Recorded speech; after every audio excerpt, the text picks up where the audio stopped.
The alarms had already stopped when they dragged me into the throne room, and that silence scared me more than any siren could have.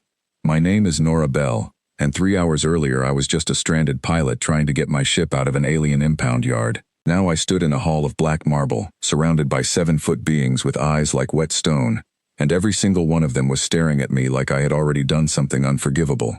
I hadn't, not yet, but I was about to. In the center of the hall stood a glass case, tall as a door, glowing faintly with cold blue light. Inside it lay a girl, silver hair, pale skin the color of morning frost, a gown stitched with mourning thread. The guards called her Princess Alira, and every single person in that room believed she was dead. I didn't. Her chest is moving, I said, before anyone told me to speak. The room went silent in a way that felt dangerous. An old woman in ash-colored robes stepped forward. Her voice was sharp enough to cut glass. The soul's sleep stills the body's false motions before it finally surrenders. It has always been this way. For 3,000 years, it has always been this way. Has anyone checked lately? I asked. Put a hand near her mouth? Watched for even one breath? One does not touch the sacred sleeping, she snapped, like I had suggested something monstrous. I looked past her, straight at the king, a tall man with silver eyes and a face carved from grief. He hadn't spoken since I entered. He looked like a man holding a wall together with his bare hands, and I was about to knock the first brick loose. Sir, I said, I think your daughter is still alive. The silence that followed felt like it lasted a year. You dare, the priestess hissed, stepping toward me, speak such cruelty to a grieving father. I dare because I'm not wrong, I said, and my voice shook only a little. Where I come from, we don't stop trying just because something looks hopeless. We check. Every single time, even when the odds are terrible, especially when the odds are terrible. The king raised a hand, and the priestess fell silent, though her eyes burned with fury. Explain, he said. Just that one word. It carried more weight than a shouted order ever could. There was a hull breach on her shuttle before it crashed, I said. I read the report your engineers left lying around. A depressurization event. Her brain went without enough oxygen for a short time. On my world, that causes comas. Deep ones. People look gone. They are not always gone. Impossible, the priestess said. Our finest healers have studied this condition for 3,000 years. Then maybe none of your finest healers ever had to save someone with nothing but their own 2 hands, I said. Because where I'm from, that's not advanced medicine. That's something we teach children. The king's throat moved as he swallowed. His eyes never left his daughter's still form. If you are wrong, he said quietly, the punishment for this blasphemy will not be gentle. I understand. You have 1 hour, he said. Break the seal. The priestess looked like she might collapse from outrage, but no one moved to stop the 2 guards who stepped forward and, at the king's nod, shattered the crystal seal along the case with a metal rod. Cold mist poured out. The princess did not move. I climbed onto the platform without waiting for permission, because permission wastes time, and time was the one thing I did not have. My hands went to her chest. Thin bones, lighter than I expected, fragile in a way that made my stomach twist. I began compressions, counting under my breath, using a rhythm humans have used on each other for longer than anyone can remember. This is madness, the priestess said behind me, her voice cracking. You will kill her a second time. She's not dead the first time, I said through gritted teeth, not stopping. So there's no second time to worry about. I called for the equipment from my ship, and 2 young guards ran faster than I thought their long legs could carry them.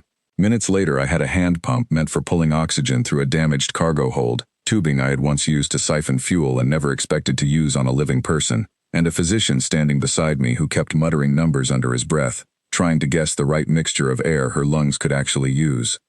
10 minutes passed. Nothing. 20 minutes. My arms burned. Sweat ran down my back despite the cold in the hall. The priestess had gone quiet, not out of belief, but out of something closer to pity, the kind you show someone you think has lost their mind. The king had turned away. I understood why. Some things are too painful to watch, even when hope is the only thing keeping you upright. 35 minutes. I kept counting, kept pressing. My vision blurred at the edges, but I did not stop, because stopping felt like giving up on a person who never asked to be given up on. This will not work, the priestess whispered again, softer now, almost to herself. Maybe not, I said. Where I'm from, this doesn't always work either. You know what we do anyway? We try. Every time. Because sometimes doesn't mean never. And she doesn't get to be a sometimes if I still have hands that can move. 42 minutes. Her eyelids fluttered. I froze, certain I had imagined it, certain exhaustion was playing tricks on my mind. Then she coughed, a small, wet, furious sound. The most beautiful sound I have ever heard come from a stranger. The hall exploded into motion. Guards shouted.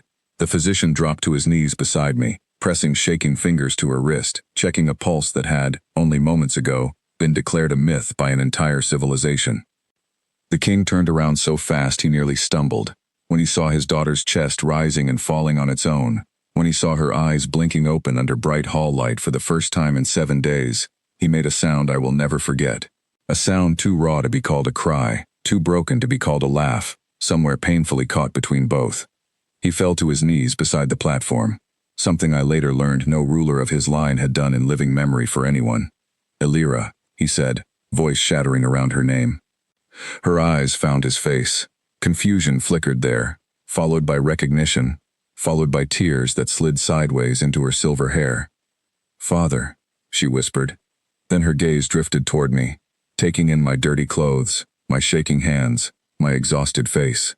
"Who is she?" "An alien," the king said, laughing through tears now, "who refused to accept that you were gone." Elira studied me for a long moment. "You look terrible," she said, in halting words she must have learned from old trade broadcasts. I laughed so hard I nearly cried myself. Yeah, I get that a lot. The priestess, who had called for my punishment less than an hour earlier, now knelt on the floor, weeping, repeating a word over and over that I didn't understand but felt the meaning of anyway, something between miracle and apology. They offered me titles after that, land, enough jewels to retire 100 times over. The priestess wanted to rewrite ancient teachings around what had happened in that hall. I asked for none of it. "Just give me my ship back," I said, "and maybe waive that docking fee." It was honestly a little steep. The king laughed, a real laugh this time, warm and unguarded, the first one that Hall had heard in 7 long days. "Your people," he said, shaking his head slowly, "are not the strongest we have encountered. Not the fastest, perhaps not even the wisest." "No argument there," I said. "But you are the only ones," he said, looking at his daughter, alive, breathing, already arguing with her physician about being allowed to sit up, who never learned how to stop trying. I thought about that all the way back to my ship, engines humming beneath my feet, stars stretching wide and endless outside the viewport. He wasn't wrong. Somewhere between crawling out of caves and reaching the stars, humanity never picked up the habit of giving up on each other. And on that day, on a world far from home, that one small habit turned out to be worth more than every piece of advanced technology in their entire kingdom. We just never stopped trying. Sometimes, that is the whole trick.